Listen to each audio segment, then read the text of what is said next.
The American Black Film Festival hits Miami Beach June 13th through the 17th, 2018. Named one of the coolest film festivals in the world, it brings the who's who of Hollywood to Miami for 5 days of premieres, celebrity conversations, parties, master classes, and more. Come for high-powered networking and non-stop entertainment. Passes on sale now at abff.com. The 2018 American Black Film Festival, Miami Beach, June 13th through the 17th. Don't miss this summer's hottest event.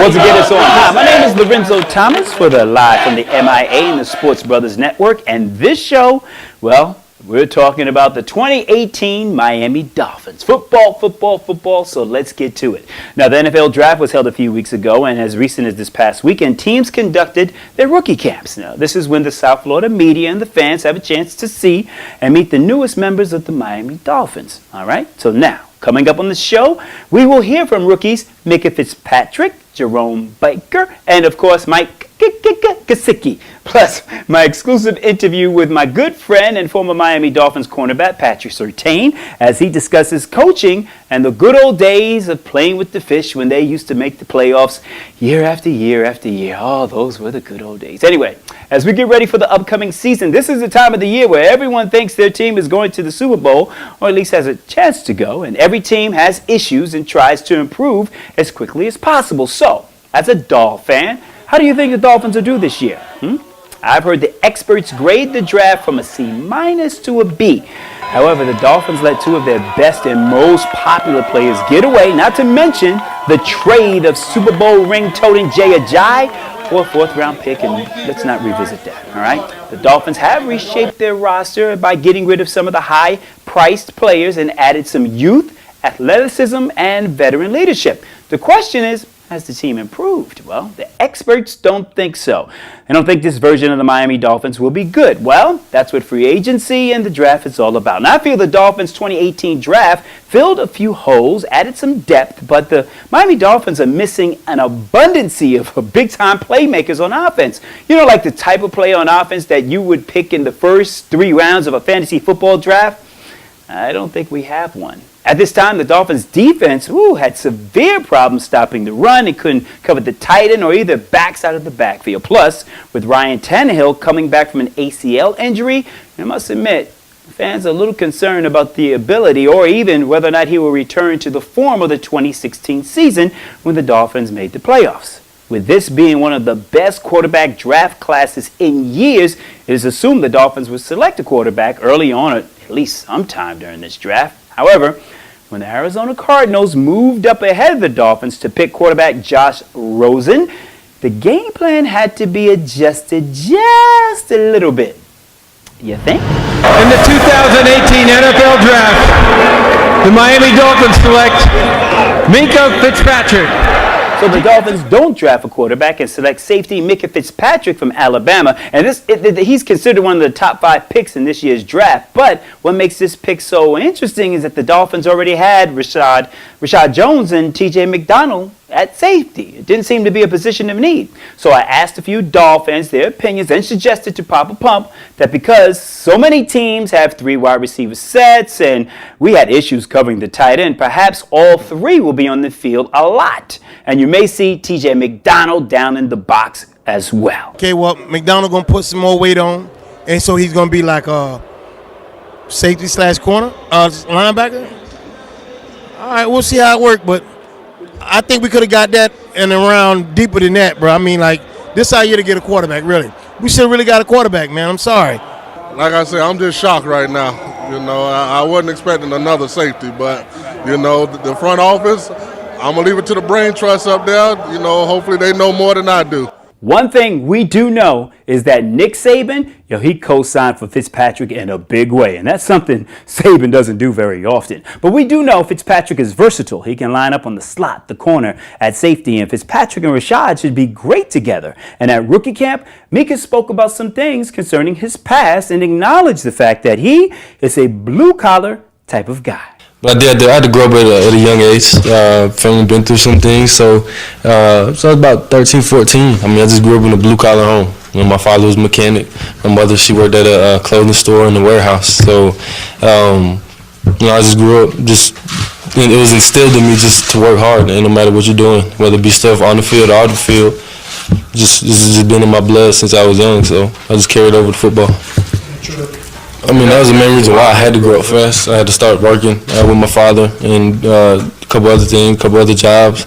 Not every 14-year-old is doing. They're usually playing in the backyard or something like that while I was out working till 12 o'clock at night.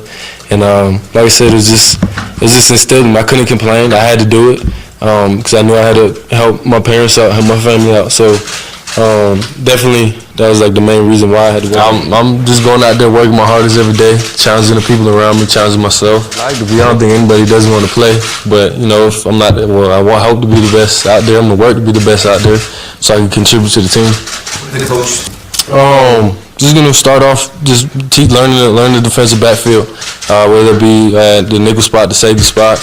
Just in there, just making calls, making sure I'm learning defense, and whatever happens. Now, it's safe to say M.I.A will have a lot of opportunities to make a lot of plays on the football field.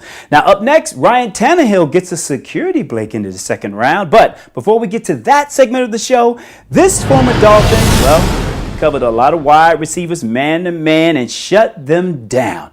Plus, he and Sam had a whole lot of fun doing it. And once again, it's on Lorenzo Thomas Sports Brothers Network, coming to you from Hard Rock Stadium. It's the Miami Dolphins NFL Draft Party.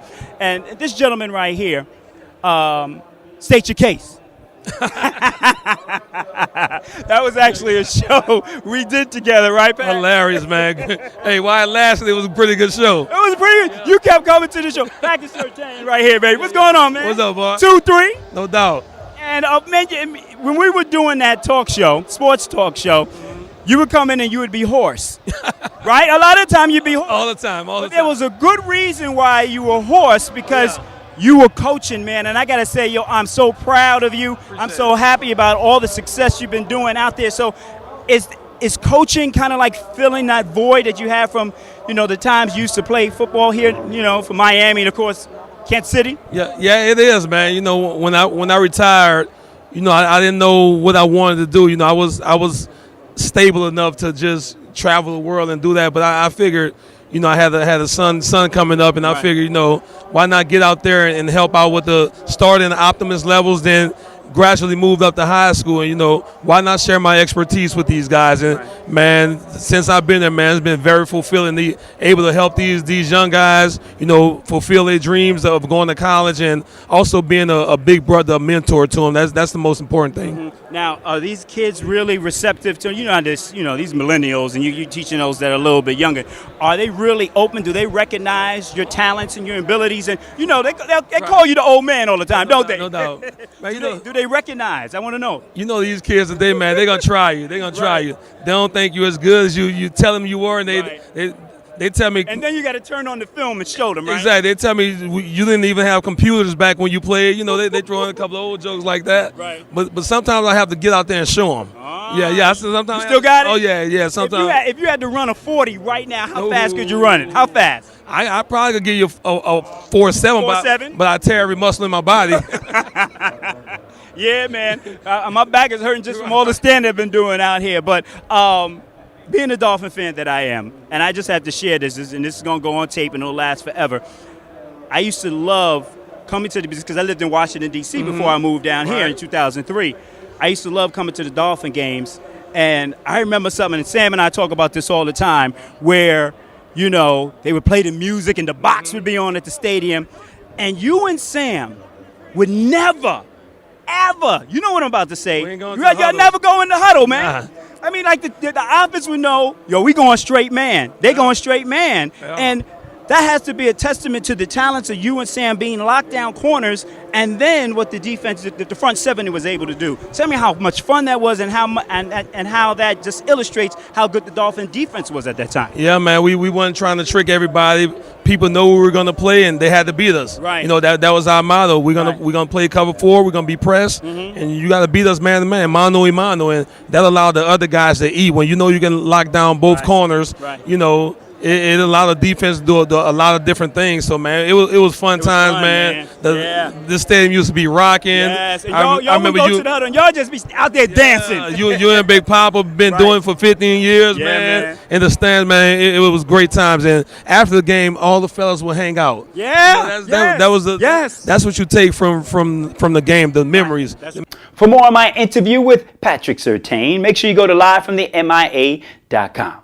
On day 2, the second pick is a position that Ryan Tannehill really wants. Yes, and Adam Gase and his offense really needs. The Dolphins selected tight end Mike Gesicki from Penn State, and Gesicki will be used the same way Julius Thomas was used in Denver when Adam Gase was the offensive coordinator there.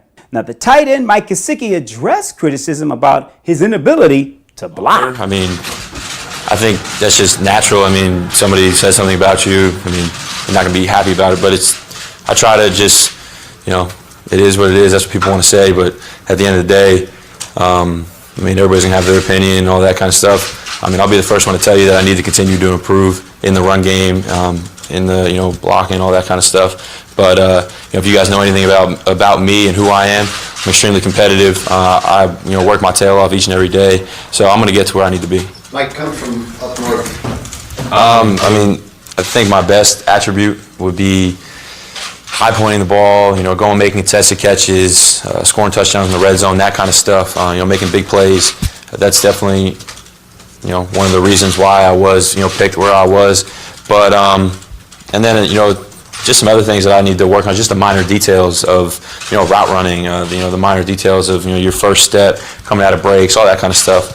I'm nowhere near to where I need to be, but I mean, I'm going to get there, whether it's this year, next year, with these coaches, and the time and the effort they put into everybody on this team. It's great. I mean, those guys set a really high standard, and I'm not, comparing myself to any of those guys just because, I have a lot of work to do. But a guy that I have watched a lot is, two guys, Travis Kelce and Jimmy Graham. Two guys that I think, Jimmy Graham with the basketball background, all that kind of stuff, and, being a big threat in the red zone, and Travis Kelce being extremely athletic. They use him in a bunch of different scenarios and situations. And so, but, those guys obviously have been extremely talented and, extremely successful over the past couple of years. And, those are guys that, I'm shooting for. If Mike could come close to being a Jimmy Graham or a Travis Kelce, woo! Now, finally, the Dolphins will have a threat down the middle of the field, and that's something that Ryan Tannehill has never had. And with the addition of a tight end, that may open things up for Devontae Parker. And Devontae, he's looking forward to the return of number 17. And all that, it was going great, like going through camp and everything, and coming back, connection won't go anywhere. Right. I think it's going to be the same. Right now, with the departure of Landry, it seems as if that should be more opportunities for you, correct? I believe so. I just come to play every game. First it starts, then the offseason. That's where it first starts at, but then got to see what happens from there on. This is live from the M.I.A. Put your hands up. Station for every generation, giving you classic R&B, throwback hip-hop, and today's hits. The 90s music radio stations don't play anymore. We do it our way.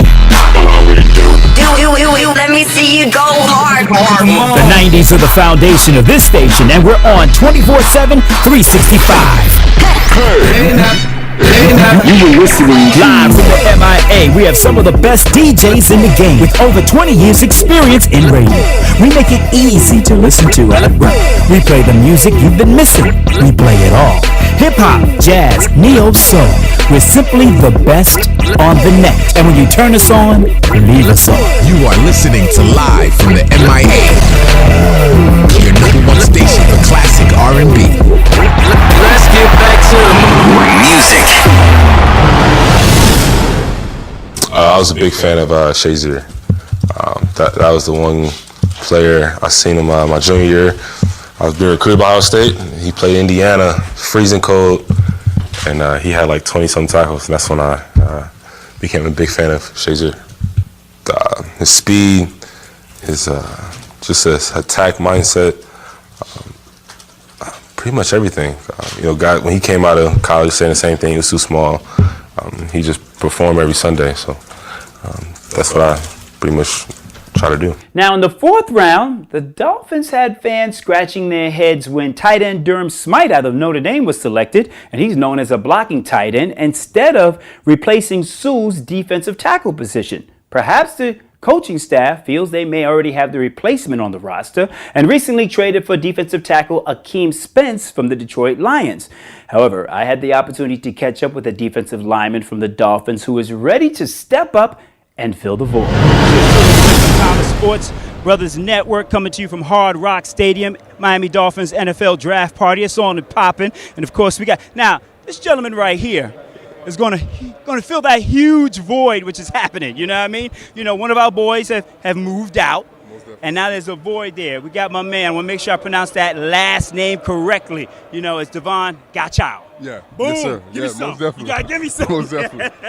Because when you got drafted, did they get your name right? No, they never get it right. They never get it right. We're at the draft party, so I heard you talking about the running back that was just selected. That's the highest running back has gone in a long time, right? Yeah, most definitely. You know, I'm very excited for him. I actually had a chance to work out with him when he was training for the draft. I was down there at time, so I had a chance to work out with him. He's just great work ethic. He deserves everything he's getting. Now I was so busy getting set up. Now who just got drafted? Saquon Barkley. Where'd he go? New York Giants. The Giants. So the Giants got him. All right, cool. That's scary. That's scary. Wow. All right. Do we play Giants this year? No, we don't play him this year. So okay. All right. So you won't have to face him. But of course, with you being in the middle, being that defensive that tackle that's going to clog and stop the run, and now you've got an opportunity to show your abilities and your talents. What are you looking for as far as the season is concerned? I'm just ready to be consistent. I'm just ready to work. I'm just ready to get this crowd fired up. Home games on the road, same thing.